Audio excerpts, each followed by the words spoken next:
একটি শিশুর জন্মের পর বেশ অনেকদিন পর্যন্ত রাত্রেবেলা ঘুম থেকে উঠে ফিড নিতে বা খাবার জন্য কান্নাকাটি করতে দেখা যায়। আবার এরকম হয় যে আমরা বাচ্চাকে ঘুম থেকে তুলে রাত্রেবেলা খাবার খাইয়ে আবার ঘুম পাড়িয়ে দিই। এখন এই ব্যাপারটা বেশ কিছুদিন চলতে থাকার পর, অর্থাৎ বাচ্চা রাত্রেবেলা ঘুম থেকে উঠে খেতে চাইছে, অথবা আমরাই রাত্রেবেলা ঘুম থেকে তুলে খাবার খাইয়ে আবার যে শুইয়ে দিচ্ছি, এই যে নাইট ফিডিং বা নাইট উইনিং, এই ব্যাপারটা বেশ কিছুদিন চলতে থাকার পর আমাদের মনে প্রশ্ন আসে যে ব্যাপারটা কি আদৌ ঠিকঠাক? মানে রাত্রেবেলা এরকম ভাবে ঘুম থেকে উঠে খাচ্ছে বা আমরা তুলে খাইয়ে দিচ্ছি, জিনিসটা কি ঠিক বা এই প্র্যাকটিসটা কি ঠিক? যদি ঠিক না হয়ে থাকে তাহলে কি করতে হবে, বা এই ব্যাপারটাকে বন্ধ করার জন্য কি করতে হবে? আর যদি ঠিক হয়ে থাকে তাহলে কতদিন অবধি ঠিক? এরকম কিছু প্রশ্ন আমাদের মাথায় আসে, যেগুলো নিয়ে আজকে আমরা একটুখানি চর্চা করব। তাহলে এই ব্যাপারটা সম্পর্কে আমাদের একটা ক্লিয়ার আইডিয়া হয়ে যাবে।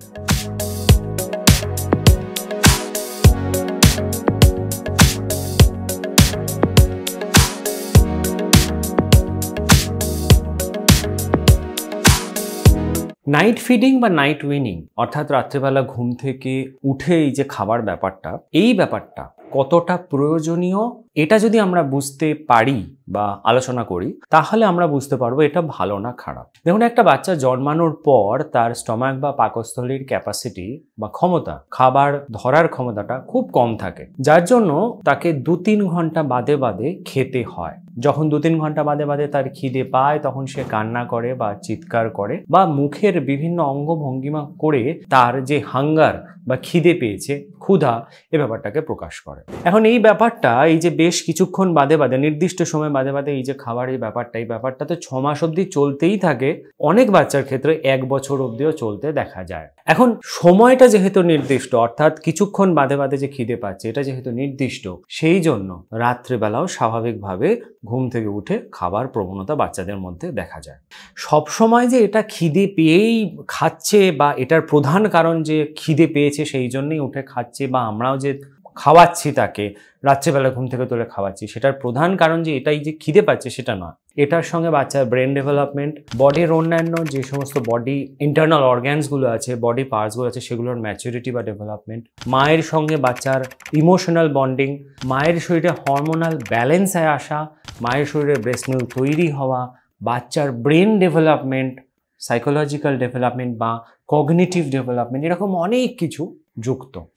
এবারে 0 to 3 মান্থস, অর্থাৎ নবজাত পর্যায় থেকে শুরু করে মানে মোটামুটি 3 মাস এরকম সময়টাতে বাচ্চাকে রাত্রেবেলা ঘুম থেকে তুলিয়ে খাওয়ানোর বা ব্রেস্টফিড বা ফর্মুলা ফিড দেওয়ার দরকার হয়। দেখুন, WHO, IAP, AAP এরা প্রত্যেকে বলছে 6 মাস পর্যন্ত এক্সক্লুসিভ ব্রেস্টফিডিং ইজ মাস্ট, খুব দরকার, বাচ্চার বৃদ্ধি বিকাশের জন্য দরকার। এবং এই সময়টাতে যেহেতু তার স্টমাকের বা পাকস্থলীর ক্যাপাসিটিও কম থাকে, সেই জন্য নির্দিষ্ট সময় অন্তর অন্তর, অর্থাৎ বাচ্চা যদি 1.5 ঘন্টা বা 2 ঘন্টার গ্যাপে খাবার খেয়ে থাকে তাহলে সেই সময় বাদে বাদে, সেটা রাত্রিবেলা হলেও যদি বাচ্চা না ওঠে তাহলে তাকে খাইয়ে ঘুম পাড়িয়ে দেওয়ার দরকার হয়।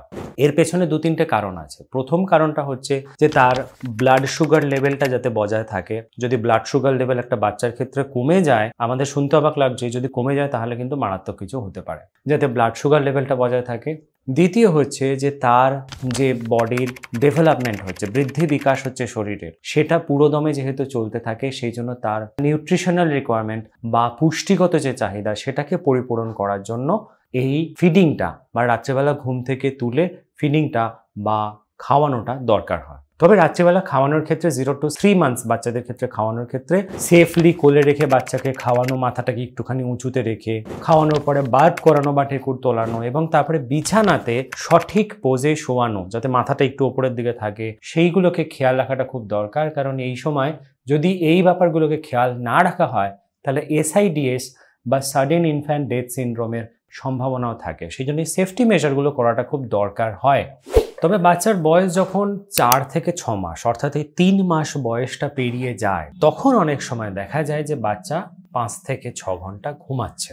আসলে এই সময় হয় কি, স্টমাকের ক্যাপাসিটি অনেকটা বেশি হয়ে যায় বা বেড়ে যায়, তার মেটাবলিক ক্যাপাসিটিটা অনেকটা বেড়ে যায়, যার জন্য বাচ্চা নিজেকে অনেকক্ষণ উইথস্ট্যান্ড করতে পারে বা ধরে রাখার মতন ক্ষমতা তৈরি হয়ে যায়। এই সময়টাতে বাচ্চা যদি রাত্রেবেলা টানা 5-6 ঘন্টা ঘুমায়, তখন তাকে আর আলাদা করে তুলে বা জাগিয়ে খাইয়ে আবার ঘুম পাড়ানোর দরকার হয় না। কারণ এটাও মনে রাখবেন, টানা ঘুমের সঙ্গে বাচ্চার ব্রেন ডেভেলপমেন্ট বা ইন্টারনাল অর্গানসগুলোর ডেভেলপমেন্টেরও একটা সম্পর্ক আছে।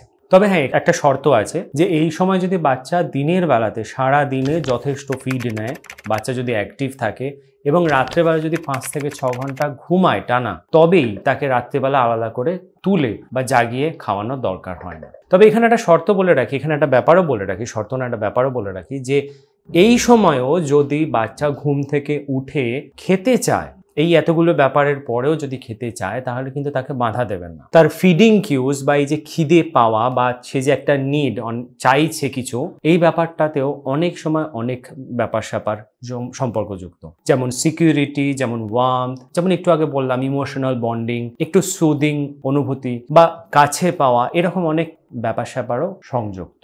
দেখা গেছে যে সমস্ত বাচ্চারা ব্রেস্ট মিল্কের উপরে নির্ভরশীল বা ব্রেস্ট ফিডিং নেয়, তারা জেনারেলি রাত্রেবেলা উঠে নাইট ফিড করে বা করতে চায়। আর যে সমস্ত বাচ্চারা ফর্মুলা ফিডে থাকে, তারা মোটামুটি 6 মাসের মাথাতেই নাইট ফিডিংটা বন্ধ করে দেয়। কারণ ফর্মুলা মিল্কে অ্যাডিশনাল বা এক্সট্রা কার্বোহাইড্রেটস, এক্সট্রা ফ্যাট দেওয়া থাকে, যার জন্য বাচ্চার হজম করতে অনেকটা সময় লাগে বা একটু উইথস্ট্যান্ড করতে পারে। তবে ডেফিনেটলি ফর্মুলা মিল্কে আর্টিফিশিয়ালি সমস্ত জিনিস দেওয়া, যেখানে ব্রেস্ট মিল্কে সব কিছু ন্যাচারালি এবং বাচ্চার বৃদ্ধি বিকাশের জন্য পর্যাপ্ত সমস্ত কিছু পেয়ে যায়। সেই জন্যই WHO, IAP, AAP এরাও কিন্তু 6 মাসের পরেও ব্রেস্ট ফিডিং কন্টিনিউ করার রেকমেন্ডেশন দেয়।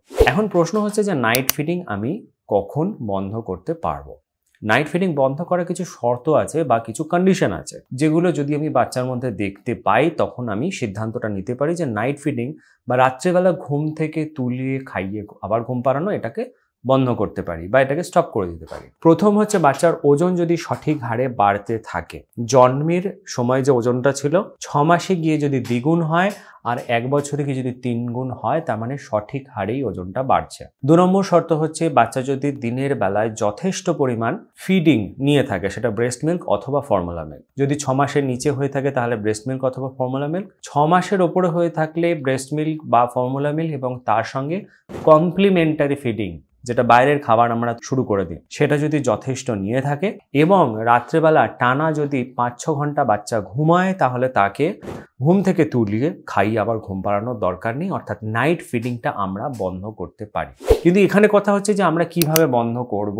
আজকে ডিসিশন নিয়ে আজকে যখন এই শর্তগুলো কনফার্ম হচ্ছে, কালকে থেকে আমি বন্ধ করে দেবো, তাহলে কিন্তু বাচ্চার পক্ষে সেটা মুশকিল হয়ে যাবে। কিভাবে বন্ধ করব? স্টেপ বাই স্টেপ প্রথমে বলি। ফার্স্ট যেটা আমাদেরকে খেয়াল করতে হবে যে দিনের বেলা যেন যথেষ্ট সে ফিডিং বা খাবার খায় বা খাবার নেয়। প্রয়োজনীয়তা অনুযায়ী ব্রেস্ট মিল্ক অথবা ফর্মুলা মিল্ক, প্রয়োজনের বেশি দেব না, তার কারণ সেটা কমপ্লিমেন্টারি ফিডিং বা সলিড খাবার আমরা যেটা দিচ্ছি, তার খাবার যে চাহিদা বা অভ্যেস সেটাকে কমিয়ে দিতে পারে বা ইচ্ছাটা কমিয়ে দিতে পারে। সেই জন্য প্রয়োজন অনুযায়ী ব্রেস্ট মিল্ক অথবা ফর্মুলা মিল্ক এবং কমপ্লিমেন্টারি ফিডিং আমরা দেব, দিয়ে কনফার্ম করব সে সারাদিনে যেন যথেষ্ট পরিমাণ সে খাবার খায় বা ফিড পায়, তার নিউট্রিশনাল রিকোয়ারমেন্ট বা পুষ্টির চাহিদাটা যেন পরিপূরণ।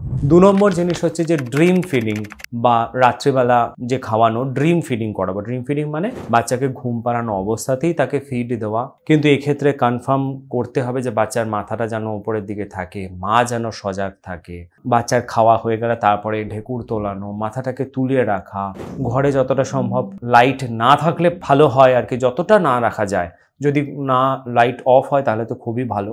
3 নম্বর স্টেপ হচ্ছে যে হট করে আজকে বন্ধ না করে আস্তে আস্তে কমানো, যদি রাত্রেবেলা পুরোটা রাত মিলে 2 বার ফিড নেয়, তাহলে প্রথমে 1 বার করা, ফিডের পরিমাণ কমিয়ে দেওয়া, এরকম করে আস্তে আস্তে কমাবো। 4 নম্বর স্টেপ হচ্ছে যে একটু অন্যভাবে তাকে একটু আরাম দেওয়া বা সুদ দেওয়া, একটুখানি কমফোর্ট ফিল করানোর চেষ্টা করব।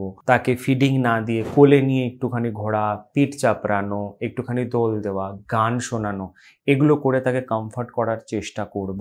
অনেক সময় বাচ্চার বদ অভ্যেস বা অ্যাডিকশানও তৈরি হয়ে থাকে যে তার ব্রেস্ট মিল্ক চাই বা এরকম একটা নিড তৈরি হয়ে যায়, একটা বদ অভ্যেস তৈরি হয়ে যায়। এটা কি করে ছাড়ানো যায় বা এটা ব্যাপারে আমরা আলাদা ভিডিওতে আলোচনা করব। এটা এখানে শুধুমাত্র নাইট ফিডিং বন্ধ করার ব্যাপারেই আমরা আলোচনা করছি। 5 নম্বর জিনিস হচ্ছে যে আমাদেরকে রুটিন তৈরি করতে হবে, অর্থাৎ বেড টাইম রিচুয়ালস। যখনই বিছানা তৈরি হয়ে যাবে, বাচ্চাকে বিছানায় নিয়ে আসবো, তখন তাকে রেডি করে লাইটটা অফ করে দেওয়া মানেই সে বিছানায় বালিশে মাথা রেখে বা ঘুমানোর চেষ্টা করবে, বা সেরকম একটা এমন সিকোয়েন্স তৈরি করব যাতে সে বুঝতে বুঝতে পারে যে না এখন আর খেলা করা যাবে না বা অন্য কিছু করা যাবে না, এখন ঘুমোতে হবে।